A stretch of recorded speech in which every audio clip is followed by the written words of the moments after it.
So, my, although I can't see it on my panel, there is Q&A, I think, um, available. But anyway, just whichever way, just make very clear if something's a question or a comment.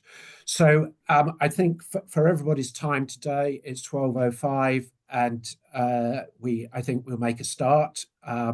So welcome everybody to this event on circular economy in the creative industries, held in collaboration partnership between University of Creative Arts and Cumulus Association. And we've got a series of presentations today, a short welcome from myself and Ija from Cumulus. And then we go into some initial findings in terms of some research that we've been undertaking that Dr. Trevor Davis has been leading in collaboration with the Centre for Sustainable Design, building on a long-standing relationship. And then we'll finish with a few observations and questions at the end. So why circular economy? Well, we've started to see, particularly from the European Commission, growing usage of the term. From Google Trends, we've started to see a significant uptick in the term circular economy over the last sort of 10 years. And particularly from the European Commission now, they are bedding this in a range of new policy, particularly related to the Circular Economy Action Plan, which is in its sort of second version, and a range of other activities that are starting to impact on the creative industries, notably on the fashion and clothing sector, where there will be a lot more activity emerging. So what we thought between Ija and ourselves, it was a great opportunity to have a webinar focused on circular economy and creative industries. As a whole, it's a relatively newer issue. So I'll now pass across to Ija, and I'll shut up for the moment and over to Ija. Yeah, thank you. Great to meet all of you, and thanks for mobilizing me to say a couple of words. And prepared a little short presentation. So Cumulus Association is the only global one representing education and research in our disciplines. And for me, Cumulus is as such, and Martin might oppose and any other, circular economy as a catalyst for sharing knowledge and best practices, and then we are upgrading ourselves into something better. I think it's a weak word. For me, this whole story, I've been in Cumulus since our foundation in 1990. It's been a journey with the economy of contribution. Martin, just next one. You will see I've been picking up some important words as a strategic thinking by people, mainly you guys as academics and leaders. Six items over there, but for me, for Cumulus, being together is the power for better future. Next one, I don't need to read this through. As I already said, we are a global association based on application and serving art, design, and media education and research, having close to 400 universities for currently 71 countries, and having the capacity to reach millions of students and thousands of staff members. We are non-profit, and it's based on membership, and we have a honorable partnership portfolio with diverse stakeholders, close to 50 of them, serving the members and creating this circular economy of Cumulus inside the network. Next. A picture. I mean, we all know how good it's to be together, so it's just shortly to inspire you as we are here today together. Next one. Founded in 1990, I think for me as a Finn based in Helsinki, we are celebrating this year our 35 years anniversary. So we were originally 2 universities. This session is carried out by you guys in the UK. So Royal College of Art, which is still our member, with the University of Art and Design in Helsinki, we started to initiate, thanks to fall of Berlin Wall, late 80s, this network. And this university initiating Cumulus is today the school in Aalto University in Finland. Picture, you can see the catalog is the first ever catalog we did 30 years ago. Next one. About the association as such, so this moment we are here today together, I think it's more than 8 C's. So I've been just listing down some activities, how we connect people. That is the key element of any network, any association. So it's like a event like we are here today with all of us. Next one.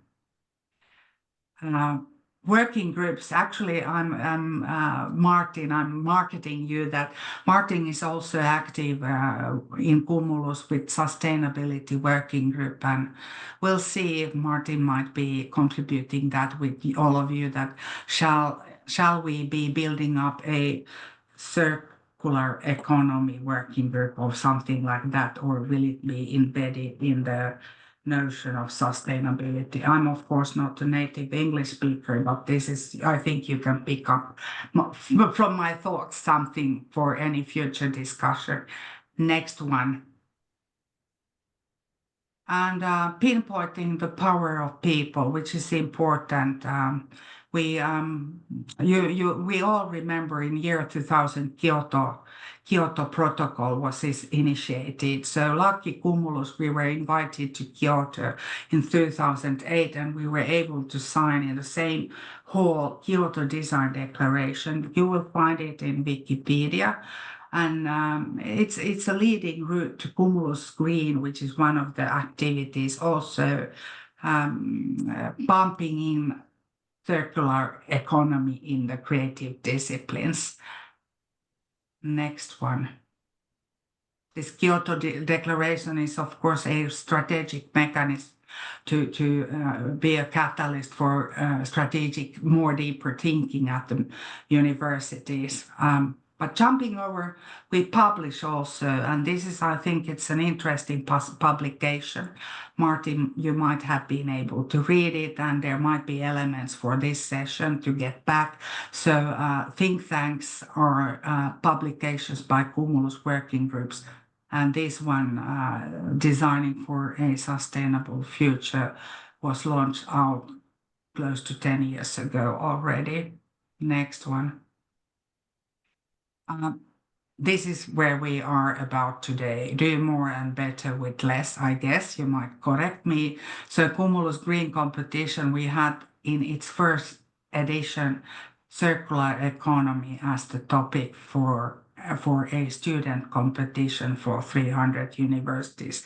And it was very successful edition. You find it at this website, as you can see in the left down hand corner of the PowerPoint. And next one, couple of pictures just to inspire us that together is also the thing in circular economy. Next one. And next one. One more.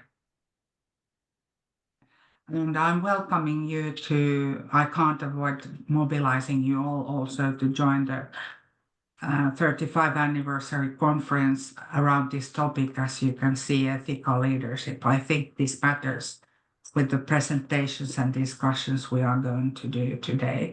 So that's all, but happy to be part of you and support your work. And I guess there are a lot of people that have probably never heard about Cumulus, but welcome to join. Any questions I'm happy to answer with my capacity as not an academic. Thank you.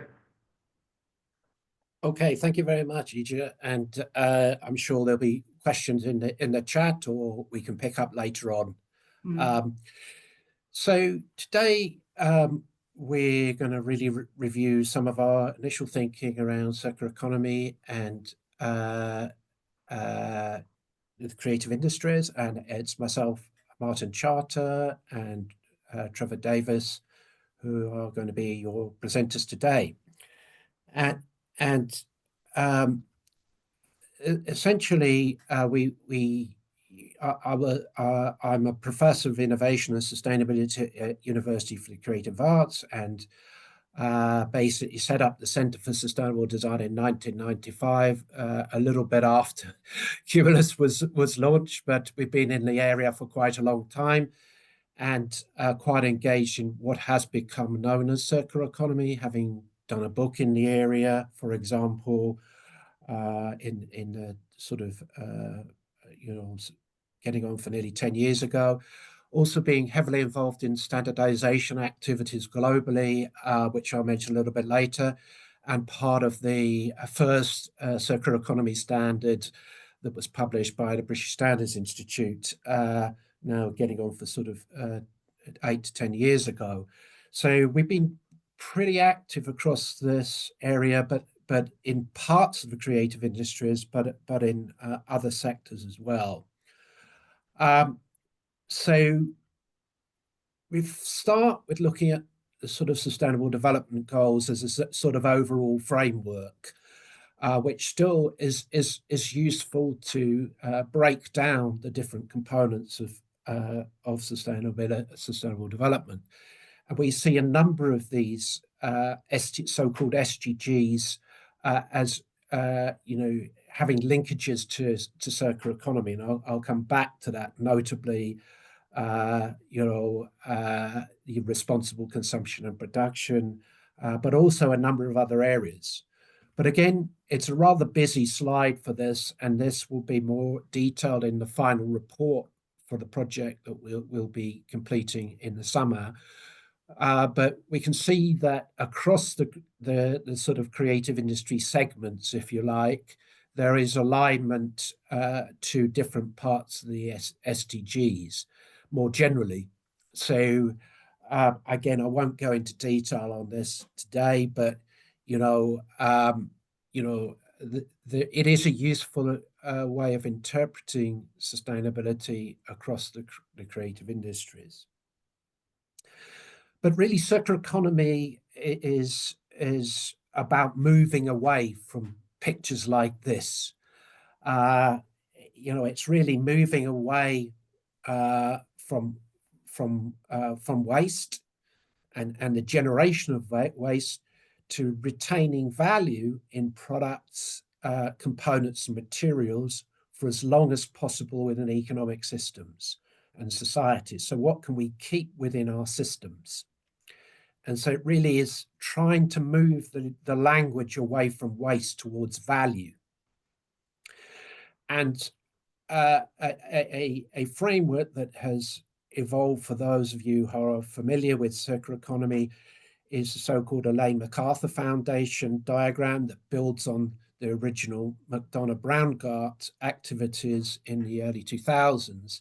And this really talks about and thinks about products and services within biological systems and technical systems. The fact that many materials are built out of biological items, if you like, so cotton, for example, or technical items, metals, plastics. So it's about retaining the value in these different systems. But the other part of the complexity is for many products, particularly in more product-based creative industries, there is increasing use of mixed materials, and that's particularly notable in fashion and clothing. That you've both got polymers and cottons, and this is part of the challenge, the mixed materials. So if we look at if we look at circular economy more generally, it's been more, let's say in the evolution of the topic, it has a grounding in terms such as resource efficiency, and it's been in a sense more aligned to electronics or automotive, agriculture, building construction. But we're starting to see some sectors getting more engaged with more activity, around circularity. So we can see that circularity can be applied to fashion, architecture, and product design, quite closely, and they have been. But also some of the principles also translate into more into sort of venue-based sectors, such as theatres or studios, but also venue-based sectors, and whether they're fixed or variable, such as music venues, for example. But that's more in the built environment. But then how circularity translate into the sectors that produce more intangible outputs, animation, broadcasting, film, etc., is still, an area of discussion. And if we add on top of that the growth and rapid rise of AI, particularly in sectors such as gaming and in music. One of the areas that particularly Trevor and I have been doing a lot of work on since before the pandemic was the emergence of the whole createch sector, the new technologies that are really being integrated in creative industries. And part of the unrecognized impact of some of those sectors that sit behind, streaming, et cetera. So what we call the world behind the screen. So this is the significant amount of energy and CO2 emissions that are produced that haven't necessarily been recognized. And this has been exacerbated, more fully by the growth of AI, the building of data centers to produce the power.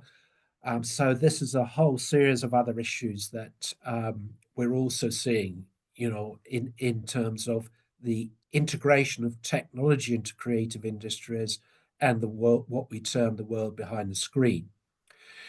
So one area that we would be really interested in feedback on is we're trying to interpret, the challenges of the, sustainability and more specifically circularity on the different segments of the creative industries.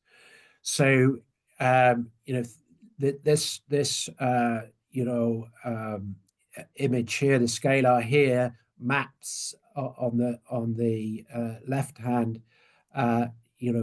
environmental and more specific circularity impact from low to high, and then maps along the bottom, digital, intangible, to physical. So we can certainly see the significant impact in the more product-based sectors, but trying to interpret the impact in the sectors that perhaps are based more on, let's say the delivery of intangible services, more creative services, so advertising and marketing, for example. The challenge or one of the issues here in trying to break down the relative impacts is the fact that creative industries are unique in that there is this sort of element of content or messaging or communications. So in theatre or through advertising or through gaming, there is the opportunity to include sustainability messages and content, within the products of those sectors, for example. So that is really quite a unique element that, falls within elements of the creative industry. So how we interpret all of this and come up with an impact, some sort of mechanism to define this is something we're looking to explore. So many definitions of circular economy, hundreds of definitions, but with the international standards work that I've been involved in with 180 countries, where I head up circular economy for British Standards Institute, there is a definition that has been put forward that I won't repeat, but that sits here, that starts to give some sort of idea over what circular economy might be. A key point that is perhaps worth noting is that we have different levels to thinking about circular economy. It's thinking about what we can do at the economic level, the economy or the societal level, or what we can do at the organizational level, how we integrate circularity into our processes, our products, and our operations. And there's sometimes confusion between the terminology here. So generally, what we're talking about is how you integrate circularity into your activities. We're not really so much engaged in the sort of macro economic discussions here. It's about what you can do, what are the issues at a sort of organizational level, whether you're a 5-person studio or a 50,000 person music operation. And again, I won't go into these today, in detail today, but there's now a whole series of standards that are actually more than 4 now that have been published during 2024. So since the international standards machine, if you like, have started by producing a range of guidance standards to help companies think through these issues. But when we get down to the sort of reality of the vast majority of companies, we believe from our initial our research, and Trevor will highlight this in more detail, that a lot of companies in the creative industries really aren't so aware of circular economy as a sort of as a term, or if they're aware of it, they get a bit confused about it. So what we've identified when you get down into the vertical creative industries, there's much better recognition of some of the different specific terminology, such as reuse or repair or refurbishment. So there are various methodologies and approaches out there using, let's call it R's, but this is one called the 12 R's that we've adapted. And again, I won't go through this in great detail at the moment, but there are various approaches to sort of think through this. But I guess what we're saying, and again, we're interested in feedback on this, is we haven't, outside of perhaps the fashion sector and a number of, architecture and perhaps a few other sectors, circularity is perhaps a new topic, or circular economy is a new topic, and thinking about how one addresses that, how customers are starting to think about this, and may pass back down to creative industry organizations is a new topic. Also, creative industries is a relatively, is in a sort of different situation, in that a number of the legislative pressures that exist in other sectors haven't necessarily been experienced in the creative industries. But we're seeing significant change, for example, in the fashion and clothing sector from the European Commission, with a lot of regulations now in development that is really going to impact on the sector. Perhaps the sector has received more pressure, directly or indirectly, in terms of requirements for reduction of carbon emissions. So much more around the climate change agenda rather than the circular economy agenda.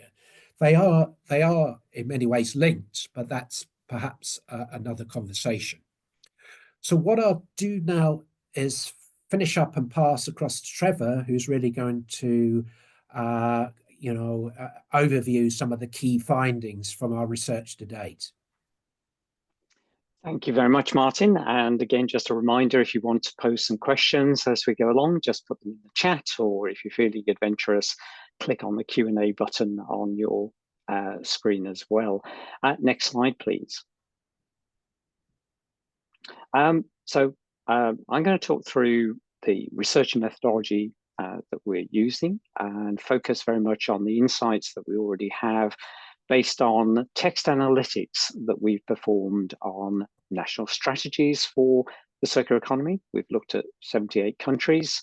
I'm going to look at the individual subsectors and what we're finding out, for instance, around these 12R strategies that Martin has mentioned.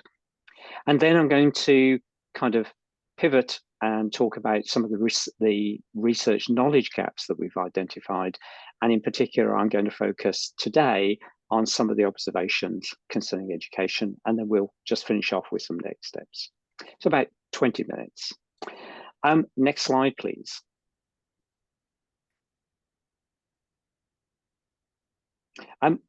So first of all, it's important to point out we're not looking at the entire cultural economy here.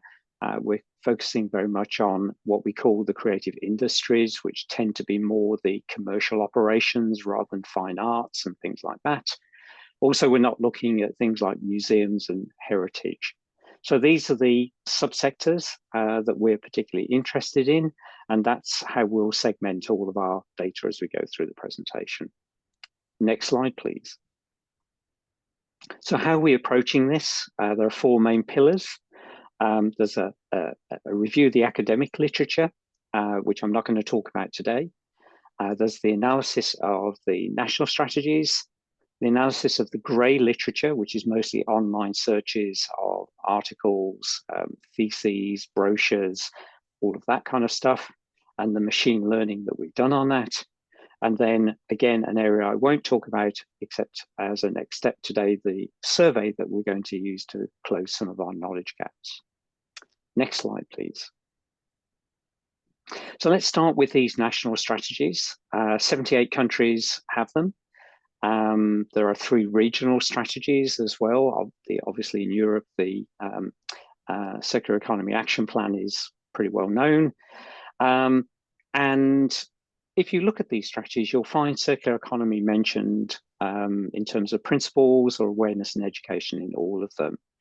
And when you then dig into the detail, you find that they're primarily really based on waste management and recycling. In fact, many of them have grown out of waste management frameworks. And in practice, what that means is the creative industries don't really get mentioned. So the exceptions are things like fashion, which appears as textile waste or garment waste, architecture, which appears as construction waste, and product design, which is usually mentioned in terms of a transition to eco-design.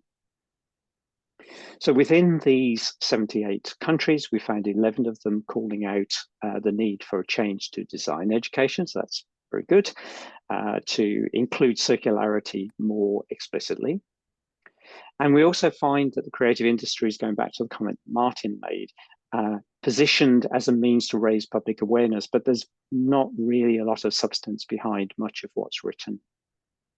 And I think a big gap in all of these strategies is that the whole world of data centers, electronic waste, the indirect impact of artificial intelligence being used in the visual arts, filmmaking, etc. None of that has really found its way into these strategies yet. Next slide, please. So one of the things that we've done is we've taken this 12R framework, which is fairly commonly used in the circular economy world, and we've done a keyword analysis on it. And what we found is that recycle and rethink are the 2 that come at the top of the list. So anything with a score of around about 100 or higher would be considered to be high frequency. And I think what this is showing to us is that although you've got waste and recycling as the focus at the moment, there is a lot of emphasis also on rethinking supply chains, more and more discussion of new kinds of business models, such as secondary markets for garments or minerals or metals, etc. And there's a growing understanding that it's really a systemic change that's required. But again, there is a gap, I think, an important gap in all of these strategies, reducing demand and also reducing the consumption signals for all of the kind of physical products that we're talking about does seem to come a lot lower. It seems to be an area that people shy away from tackling. Next slide, please. So if I switch over to the grey literature, so think of this as being a very sophisticated Google search. Since 2018, we found about 55,000 unique articles. So we took all the duplicates out and a lot of the marketing type material. Found about 54,538 to be precise. And out of that, there were about 8 or 9% that were directly relevant to what we're trying to do with our research. And you can see again, you get design, textile waste coming right at the top of the list. And then right at the bottom of the list, you tend to get areas like game publishing and game development and publishing in the more traditional sense as well. But there is quite a lot of discussion around circular economy. I think the question mark is how much is it discussion and how much is it really action? Next slide, please. So I'll just share a few of the examples that we found as we went through the grey literature. 2 examples here. One's a small circular fashion brand reusing sari scraps. The other one is a kind of a major international business, Mud Jeans, that I'm sure many of you will be familiar with.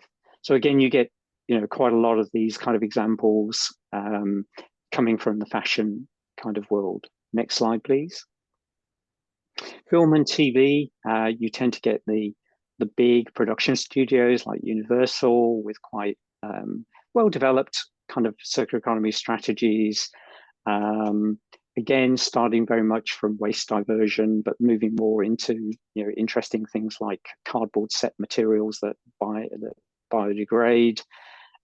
Obviously, things like low energy lighting systems.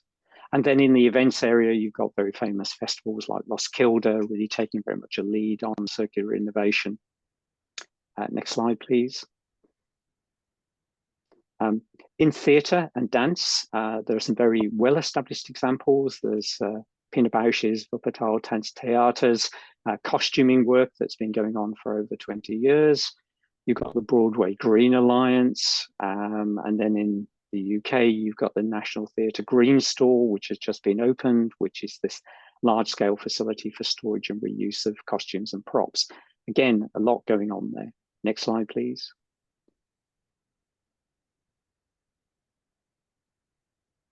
In the more computer and createch kind of areas, you've got a lot of hardware and software circularity by the big players like Microsoft.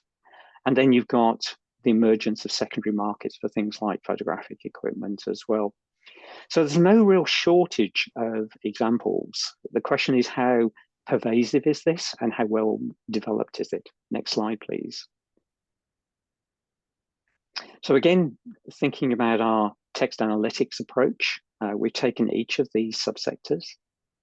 We've taken the corpus that we've identified from our searches, and we've taken our 12R framework. And what we've mapped out are the number of occurrences per 1,000 words of these particular 12R concepts. Now, it's a very detailed slide, so I'm not going to talk through it all. I'm just going to highlight a few things. So let's do, kind of a very obvious thing, which is on the right-hand side of the slide, you'll see refurbishment, remanufacturing, and refuse.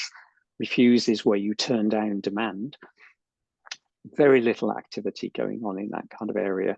I think if you looked at electronics or automotive, you would definitely see a lot more around refurbish and remanufacture. And then if I look at the boxes themselves, the darker blue ones are the higher frequency. You'll see design and redesign, not surprisingly, quite high frequency.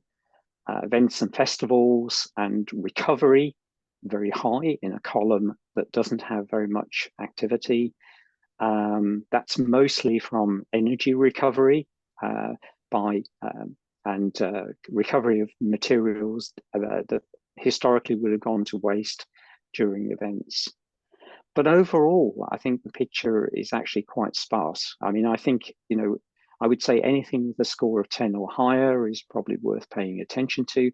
Anything less than that is quite low frequency for a subject that's quite important. And I think what it says is that really we're still at the beginning of this discussion about what the circular economy means for the creative industries. Next slide, please.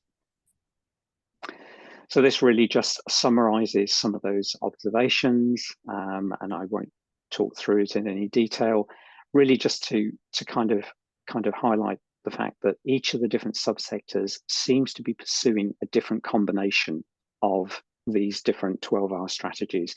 And I think that has quite a profound implication in terms of how you might develop a sector-wide approach to the circular economy. Probably suggests that you can't just have one size fits all. Next slide, please. So another way of looking at all of this text that we've managed to acquire is called co-occurrence analysis. This is where you look at which concepts appear close to each other. And there's really three, which I'll point out. These are the darker colors. There's reduce and redesign, which when you look at the data behind it is mostly about reducing material content. There's recycle and redesign. Again, when you look at what's going on here, you realize that redesign a product and redesign a process are going hand in hand and also very tightly linked to how the waste streams are then handled. And then possibly a more interesting one for me is the rethink and redesign. And really this is thinking about how do kind of existing processes kind of spur the thinking around redesign of products to meet broader sustainability goals. So again, there's some quite interesting hotspots here, but the kind of percentages are quite low. This is quite a large body of data, and we're only seeing at best 3% or so co-occurrence, and in a more mature area of study, you would expect those numbers to be a lot higher.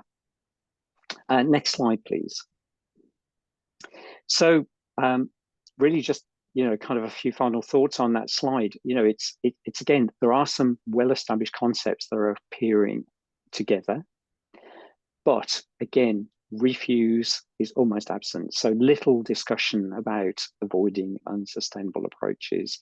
And I think this is quite concerning because we know turning off that demand signal is quite important. Next slide, please. This is our kind of first real sharing of what we found. One of the other things that we have discovered is what we don't know. So we've identified a number of research knowledge gaps that we're going to close mostly through our global survey. I'm not going to go through each of these. You can read the slide, but I will just talk about the top three for a moment. I think what's quite clear is we're so early in the cycle with circular economy and the creative industries as a whole, we don't really understand where the needs and priorities across all the different subsectors are. And this is linked in some ways to a point Martin made about what does circular economy actually mean if you are a visual effects person compared to somebody who's running a venue for kind of emerging musicians, as opposed to somebody who's kind of running a creative that's doing AI voice generation. Is it the same concept? Is it different? Does it need to be the same concept? We don't really understand this. And there's something about the business case for the circular economy. I think when you have a physical product, the business case is actually pretty convincing, even without doing the numbers. You can, if you turn waste into value, that sounds like a good thing. But when you're dealing with things which are intangible or a mix of intangible and experiences and physical products, I think the economics here and the way that business models operate, again, is just not really clear. And so I think this will be a big focus of our discussion. So those are our kind of early findings that are kind of a top level. And what I'm going to do in the last five or 6 minutes is really look at what we found about education. So next slide, please. So when I talk about education, I'm thinking very much about universities, but I will also talk about vocational, kind of training a little bit as well as we go through. So the good news is sustainability is a core component right across the creative arts world. It's there. May not always be, as detailed and practical as we might like, but it's there. However, I would say when you look at the course content, what you see is it's really more oriented to things like the UN Sustainable Development Goals, rather than the harder science type subjects such as climate science, material science, etc. And then when you think about circularity, the content at undergraduate, master's level in particular, tends to be very superficial or high level. So undergraduate level, there's architecture, design and fashion tends to be stronger when it comes to circularity and sustainability more generally. Things like film and the visual arts, less so. And unless there's a specific industry initiative, and I'm thinking very much of things like the BAFTA Albert scheme, it's unlikely there'll be a core module around kind of sustainability, and it probably won't have circularity in it. As I mentioned, the content is likely oriented towards the social side rather than necessarily the environmental side. And I think there's a gap in terms of this intersection of social, environmental, and artistic practice. When you do find circular economy in course content, it's usually taught through case studies or high-level principles. And there's a thing about theory I'll come back to in a few moments that seems to be missing here. And some of the more important contemporary issues around the digital disciplines in particular, like e-waste, they're just not being talked about. I think the position is stronger at the master's level, as you can see here, but it's worth pointing out that it's only in 2024 that there was a dedicated circular fashion master's created. I'm not even sure that that's actually live yet, but it was certainly announced in 24. And then at postgraduate level, I think we've got a really kind of difficult situation with lack of funding for circularity, or, probably worse, with, candidates being told they have to self-fund. So not a great starting point on circularity. Next slide, please. Again, we like our keyword analysis. We had a little look at what's in our data set, and about half of our kind of data sets have some kind of mention of education in them. And I think if you just look at the word cloud on the left, or the bar chart on the right, you can see where the emphasis is. It's kind of where are the skills, where's the integration of circularity into the curriculum, where's the systems thinking, where are the real world examples. So there's I think we really have got quite a bit of work to do in the creative arts world to kind of address circularity. Next slide, please. So I'll just build on a few of these points from the bar chart, etc. Martin and I have been studying this area for quite a long time. We know employers want, new graduates to have sustainability competency, and we're starting to see, that translated into circular economy skill sets, circular economy knowledge. And part of the problem is that they're getting people whose course content is kind of quite high level or theoretical. And the point I was making earlier, which is if you think about the way the circular economy may be developing in different ways across the different subsectors, you can see that career paths are going to be different as well. And so you need a different subset of these 12 R's, the practical strategies, depending on whether you're going into the technical side of the sector, or whether you're going to end up as a dramaturge or a filmmaker or whatever. So there's a question about stakeholder engagement here.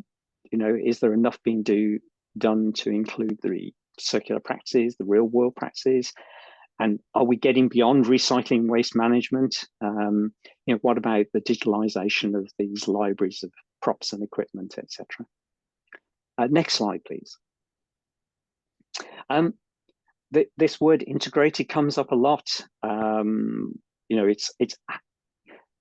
are we teaching this as something separate to sustainability or separate to creative practice, or is it kind of properly integrated into the courses?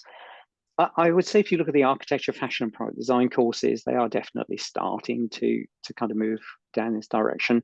But there's a lack of multidisciplinary input. You know, I mentioned climate science earlier, but there's also areas like regulatory compliance, and they're more the business entrepreneurship areas like business models.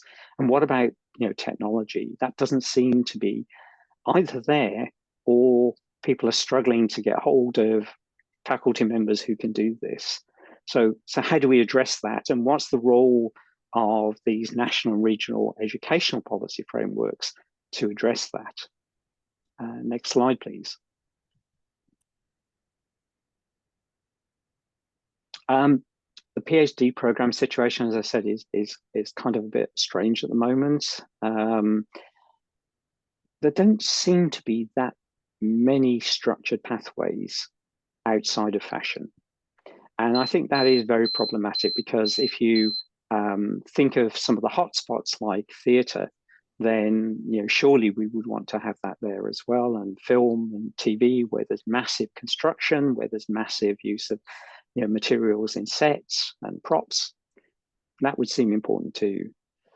When we look at, you know, kind of where the gaps in funding are, it tends to be associated with a lack of supervision as well. So when you have a particularly high scientific or engineering content, then again, you don't seem to you don't seem to get a great deal of support financially or through you know, supervision.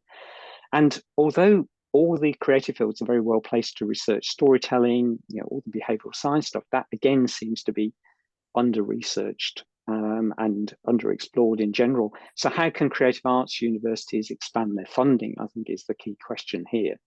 Next slide, please. Back one. So just dwelling on that point about access to different kinds of resources, there's also this gap in faculty expertise and resources. I think in particular, when we look at industry academic collaborations, how are they working? You know, can we bring both kind of financial, human facilities and other kinds of resources in through that kind of route? Next slide, please. And this is, I think, the final observation I'll make on education, which is, do we actually know how to bridge theory and practice, given that there is no single body of circular economy theory across this sector, and some of them are developing their own. I mean, Tanya Baer's work on eco-scenography is a whole body of work in itself. And then there's this thing about, you know, the tradition of how we, you know, kind of structure our courses, and you know, this emphasis on personal creativity as opposed to collaboration. So how do we, you know, how do we get this balance between theory and practice? How do we get the balance between personal creativity and, you know, kind of broader collaboration, particularly when it might come outside of the traditional arts and creative areas like engineering or science? Next slide, please. So just very quickly, you know, national strategies, as the creative industries really do need to get engaged in this to make sure they're properly represented. Our data on the progress in the creative industry says there are some hotspots, but it's a mixed picture overall. And, you know, there's a very low awareness of the indirect impacts via things like data centers. We have plenty of research knowledge gaps. So if people do have some funding for PhDs, then we certainly know where to point them. And then when it comes to education, I think the thing I would pull out is this thing about integration. You know, how is the circular economy being integrated? So final slide from me. Next one, please. Next steps for us. The aim is to launch our survey in March. So we're just going through this process of test and review before we actually launch it to make sure we get it right. The aim is to get our draft report out in May, and that's linked to some policy making going on in the UK and also an event that we're going to be running in May. And then the aim is to get a draft academic paper out in July of this year. Thank you. So thank you very much indeed, Trevor. I guess another thing just to add to what Trevor was saying, and maybe we can use this to start a discussion, is that I guess the other part of this when we're looking at a national basis is that we've got circular economy strategies that are happening in some places. And I guess there are some countries that have creative industries strategies and some that don't. And I guess to what extent, a question is to what extent are we seeing sustainability or a circular economy emerge in different national strategies? I'm leaving this as a sort of broad question.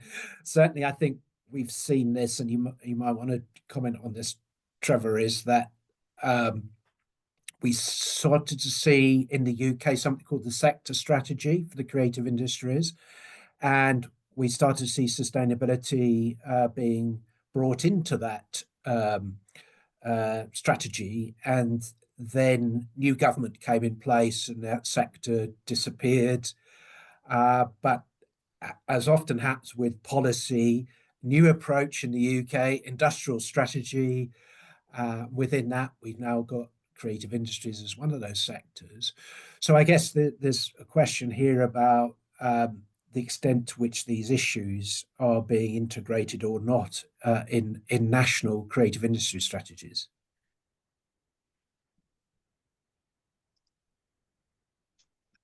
So Martin, while people are formulating their own questions, I'll just kind of elaborate on that. So having read all of these strategies, and some of them are very, very long, dull documents, what is very clear to me is that they are coming very much from an industrial or agricultural kind of background, which makes it quite difficult, I think, in a couple of ways, for the creative industries to be properly expressed within them. I mean, the first one is simply most people in the creative industries are just not part of the networks that get involved in formulating all of these different strategies. And so it's kind of difficult even to get onto the starting block in some cases. Secondly, what you get then is you get people who maybe have some knowledge of the creative industries, either indirectly or through their own personal networks, expressing a view of what they think the industry, different industry subsectors need, or what some of the real challenges are. And sometimes the evidence behind that is not strong. And I think this is, kind of can only be fixed by people within the sector. And then the third thing is, I think it's taken a long time for people to realize just how important the creative industries are to national economies, and the fact that there is a whole sustainability and circularity agenda associated with them. And as Martin said, in the UK, I think it's only really, at the back end of last year, we had a national strategy for industry that suddenly said, oh, creative industries, it's one of our 5, or whatever the number is. So I think that's quite challenging. So Martin, we are getting some questions coming in. Yeah, I saw.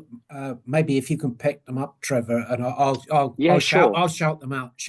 So, MJ has a question. Did your mapping for design cover all sectors, or did it focus on just the disciplines you highlighted? Okay.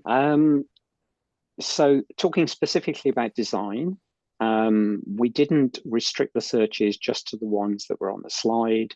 So it will have picked up everything from automotive design through to furniture design, through fashion design, etc., etc., etc. Because we were doing these very focused searches, the number of data points on each individual design discipline might actually be quite small in some cases. So you get an awful lot of packaging design data in there, for instance. You get quite a lot of people in the the kind of fashion design world. Those are both very vocal. You don't get quite so much in furniture, for example. I think the next question.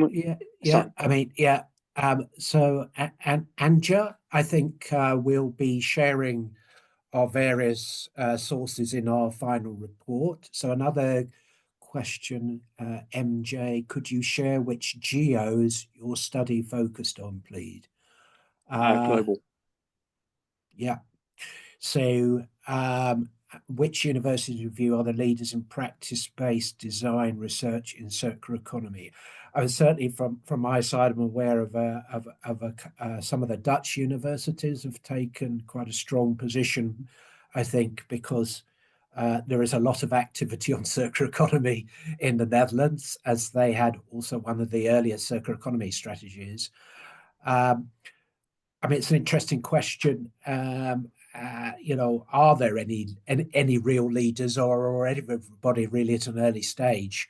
I don't know if you picked up anything from your side, Trevor. Well, I think first of all, I think there's an observation about the question. So practice-based design research. There is a question about what is research in the creative industries, because I think if you go to somebody who's more in the kind of the technology bit of the creative industries, it isn't practice-based. It's more like industrial R&D. So that's just like a high level kind of observation. Yeah, I mean, I think you have to look at the individual subsectors. I would say I don't see really any kind of leading kind of work in film and TV at all. I think in fashion, obviously people like UAL in the UK doing well. You know, you can point to, you know, a couple of hotspots, you know, across kind of Northern Europe. In theatre, you know, surprisingly, actually, there's quite a, you know, some quite strong work taking place in a couple of US kind of universities. But I think I completely agree with Martin, really, which is when it comes to circularity in particular, I think, and circularity research, I mean, we are very much at an early stage. And just sort of building on what Trevor's saying, and again, just clarifying my point there, is I think where we are seeing circularity move into the curriculum, it is mainly in product design and it's mainly in fashion and clothing. And whether they're fully integrated into programs or whether you have short courses or whatever, it's still an early stage. But I think the key point is if we look at the other segments, you know, then it's very, very early stage. I think, as Trevor had highlighted, I think more broadly in sustainability and particularly low carbon, a very good example of integration perhaps is the BAFTA Albert program that is in effect working its way into various film and broadcasting courses, which prepares students with that understanding before they go into industry. So that is actually a good practice example. The extent to which they're building in circularity is another question.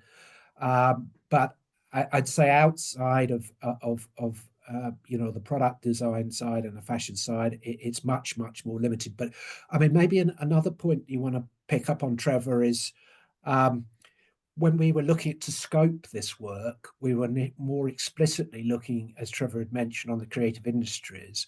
But the sector that's really jumped out to us, where there seems to be quite a lot of activity, but it's not necessarily on the surface, is the theatre sector. So I don't know if you wanted to elaborate a bit on that, Trevor. Yeah, sure. And I think it actually relates to another the next question in the chat as well, which is about, you know, where's the kind of best practice examples. So theatre's kind of interesting, I think, because if you look at where circularity and circularity thinking came into theatre, it mostly came in through their buildings. And in turn, it mostly came in through, you know, architects often involved in refurbishing buildings saying, you know, have you considered, you know, kind of what you can do with this kind of space? And in fact, you know, a lot of people know about, you know, kind of a toolkit, a manual called the Theatre Green Book that was produced by Julie's Bicycle. I think what fewer people know is that was actually written by a firm of architects. So it made its way quite early into theatre. It also captured the imagination, I think, of the creatives. So, you know, if you think of the great kind of theatre set designers who are around at the moment, people like S. Devlin, you may have heard of, you know, these people, they thought, you know, that there's something about this idea of a completely new economic system, you know, kind of regenerative practices, all of this kind of appealed to them. And so they then started to bring those kind of principles into the discussions about how things should be staged, which then became a discussion about, well, what do we do with things like sets and props, etc. So, you know, it really kind of became quite pervasive. Now, I would say it is a hotspot, but if you're a small kind of regional theatre, I'm not sure to what extent it's really reached you yet. But then moving on to the second part, which is there's a question in the chat, which is, you know, what are the best practices and programs? I think one of the best practices I've seen is actually, you know, coming out of the United States Institute for Theatre Technology. So there's an academic called Sandra Goldmark who's very kind of associated with, you know, this kind of work. And you know, if you look at the work that that she does on her courses, then it's really quite, you know, kind of, it's a great mix of, here is the body of theory that we have adapted to suit theatre, that covers everything from, you know, the work of the writer, the designer, the dramaturge, the actors, the people who design sets, etc., all the way through, and combines that beautifully then with practice-based activities all the way through the course to really reinforce all of these different disciplines that we've been talking about. So I think that's probably some of the best kind of examples I've seen. I think you do, you know, get a similar thing in some of the fashion courses as well, where, you know, kind of some of the more far-sighted, you know, kind of educators have kind of put together a kind of a blended learning approach that works really well. But these are exceptions rather than the rule, I would say. Yeah, just building on that, I mean, I think what we perhaps will be starting to see more in the sort of fashion side is perhaps some of the more futures type of courses, or the courses that included futures content about what sustainability might look like and impact, and within that circularity on the fashion sector, may need to sort of morph into much more frontline issues as we see the policy starting to come in. For example, in the so-called eco-design for sustainable products regulations that are that the Commission have you know, put into place as a very strategic piece of policy. The first two sectors that are coming under the legislative spotlight are iron and steel and textiles. So that is going to have, over the next few years, there will be regulations, and that will mean that, you know, fashion designers, and indeed design is important because 80% of a product's environmental impact is determined at the design and development stage. They will need to be thinking about repair, you know,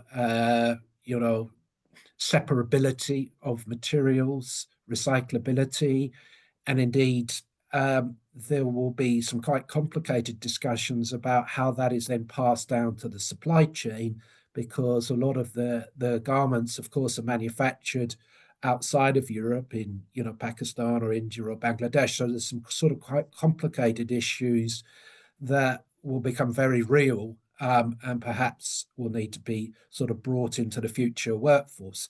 I see there's a couple more questions that have come in. So there is a gap for integrating circular economy principles into education? What are some of the best practice or programs that? Yeah, I think we answered that with. Okay, we picked that. Yeah, that was. So there's paraphrase the question here. Patricia has been involved in various meetings with EU representatives, linked to the creative industry, and it appears from what she's saying here that sustainability is not atop of the front of the sort of mind question there. So I think there's some broader questions here about how can let's say even outstanding or sitting outside the creative industry is how can the ordinary artist start to consider sustainability in their activities, and it may be some are already doing that from a values base. Certainly what we've seen in an educational context, where my University of Creative UCA hat on, is that there's a lot of skip diving goes on for the product courses. So they're looking at materials. There is so students, because they've got no money, are very used to using secondary materials to create whether it's artworks or maybe to upcycle products or clothing. So actually students may well be exposed to a lot of thinking, not necessarily knowing that's circular economy, and may not see the linkage into jobs for the future. So I think there's something that perhaps already goes on that needs better linkages. I don't know if you have anything to say about that, Trevor. Well, I was going to come from a slightly different angle, because I think this is a question from the point of view, I think, of an artist, and I think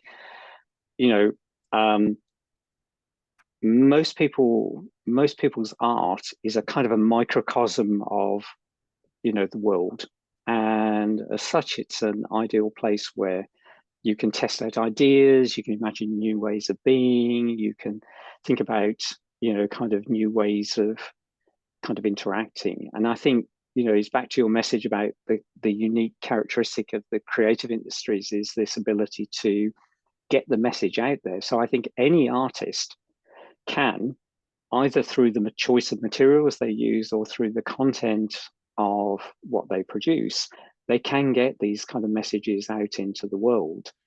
And I think a lot of the artists I know kind of are increasingly using TikTok, etc., to talk about their offline art and why they're motivated to produce a particular work, not necessarily explain the work, but what motivated them to create it. And I think, again, any artist can use those kind of channels to get some of these messages out there.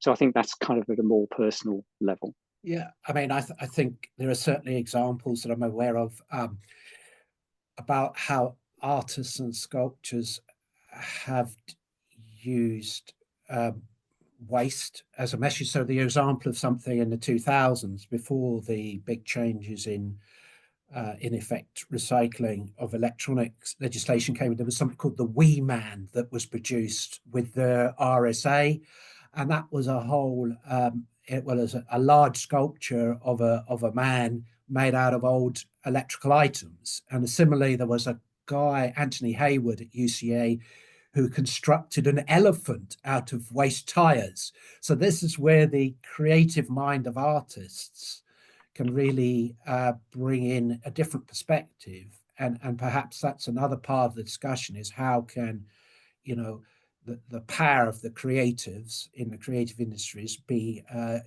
brought in to sort of look at things from different perspectives, to communicate in a different way, going back to the earlier point about the uniqueness of the creative industry. So I think we have an example here from University of Dundee about a tool to include circular economy, and there are, that's great, and there are other examples. So there's another question: are collaborative research opportunities between universities,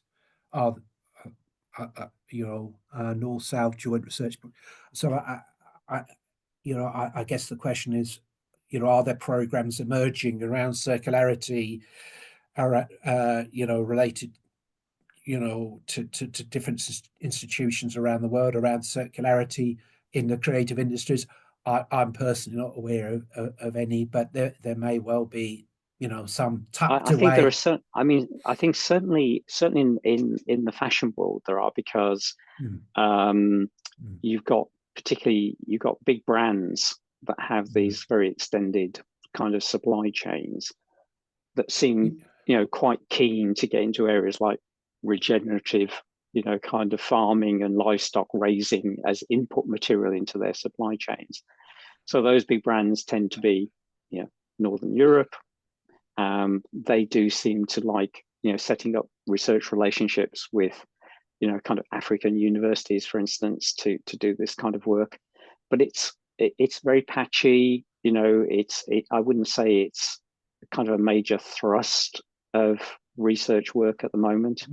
I mean, I think, MJ, I think to some extent there probably may well be opportunities if you want to explore that increasingly in say the fashion sector, as Trevor is saying, because a number of the companies will need to be starting to think about these issues much more because of the impending policy changes that are happening. So it might be a good time in that sector to start to look at collaboration, because you might find some open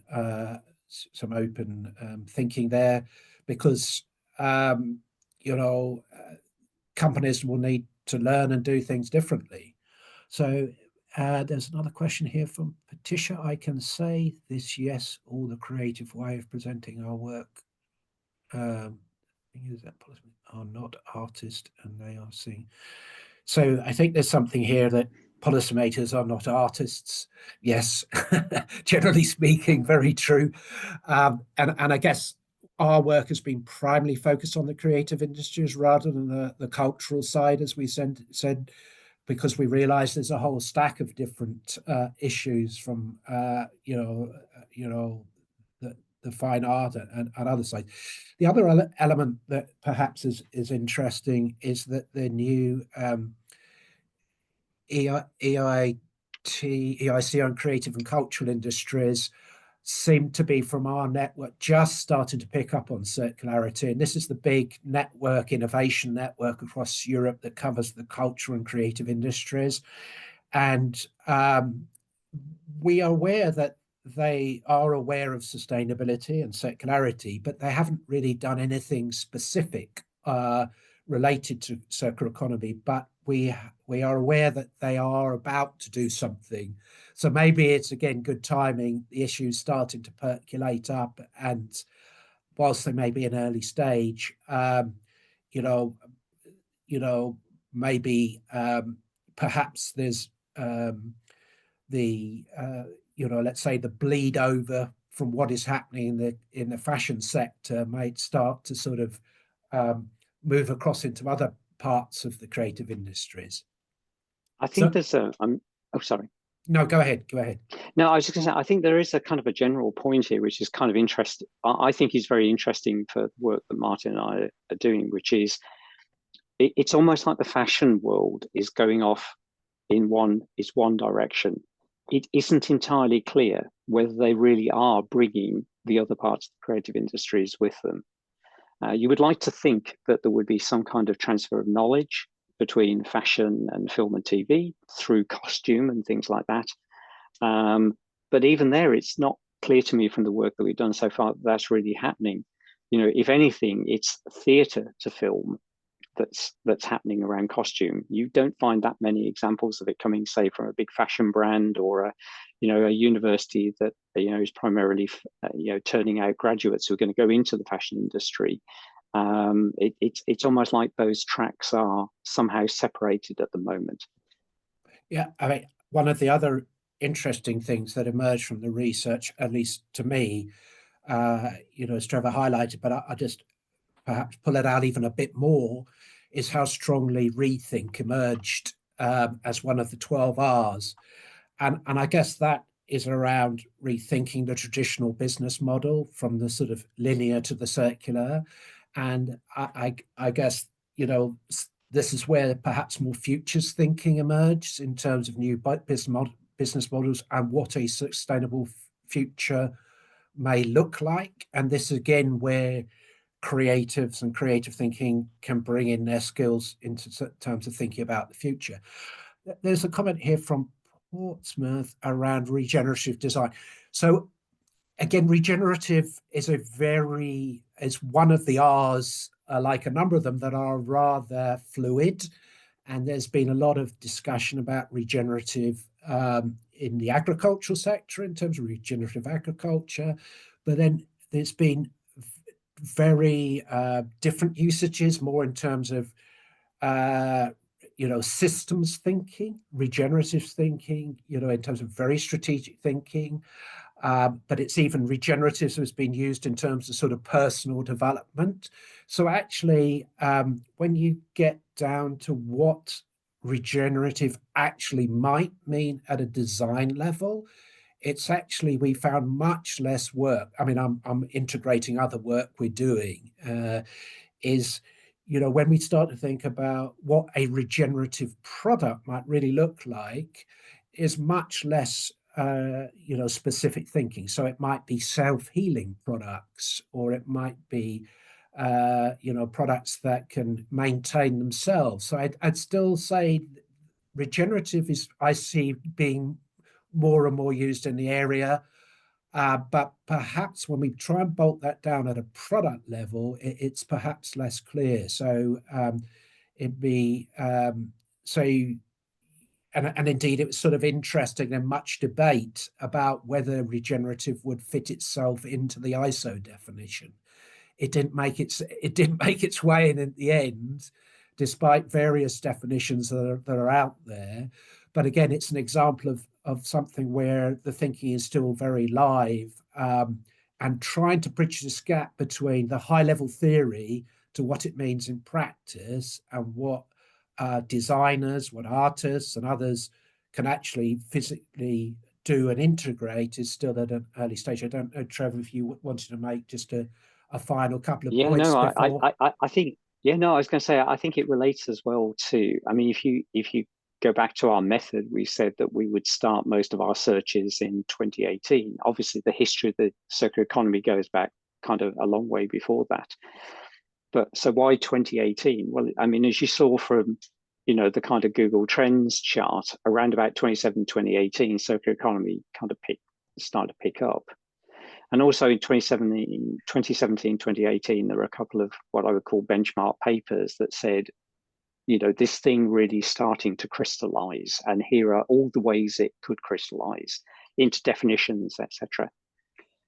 2018 to 2025 is not very long in the timeline of any new concept entering an industry. So we are very much at the start of all of this kind of stuff. And there's a lot of conversations needed. Yeah, and actually, you've reminded me of something that emerged from a Horizon 2020 project we were involved in, where we were looking at circularity measurement and metrics. And what was clear was there was an explosion of literature around circularity from 2017, 2008 across the board. But in many ways, the literature was lagging the practice in some areas. So what you see is that in areas that are doing stuff that might not necessarily be in the creative industries is ahead of what has been picked up in research, or there's a lag we're finding. And I remember a particular small battle I had with a researcher that assumed that academic research was ahead of practice on things, but that's not necessarily true in this area particularly.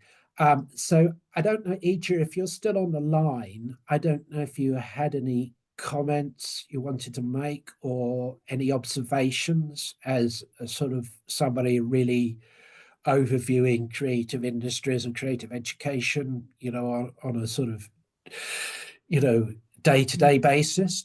Did you want to make any quick comments? My only quick comment, not necessarily linked with what we've been hearing, is that outcomes of education and research that business and industry, I'm saying this way, uses your excellent knowledge, that it's not only hidden in the library, that there is activity, non-stop discussion between you guys and those guys outside our institutions. Right. Yeah. Okay, well that's great, and I guess those collaborations should continue so different stakeholders get different perspectives on issues and knowledge is shared. And I think I'd just like to thank everybody, Ija and Trevor, for the engagement in the workshop today, and you know, a lively discussion there. And watch out for further activities in the near future. So thank you all, and have a good rest of the day. And that's goodbye from me too.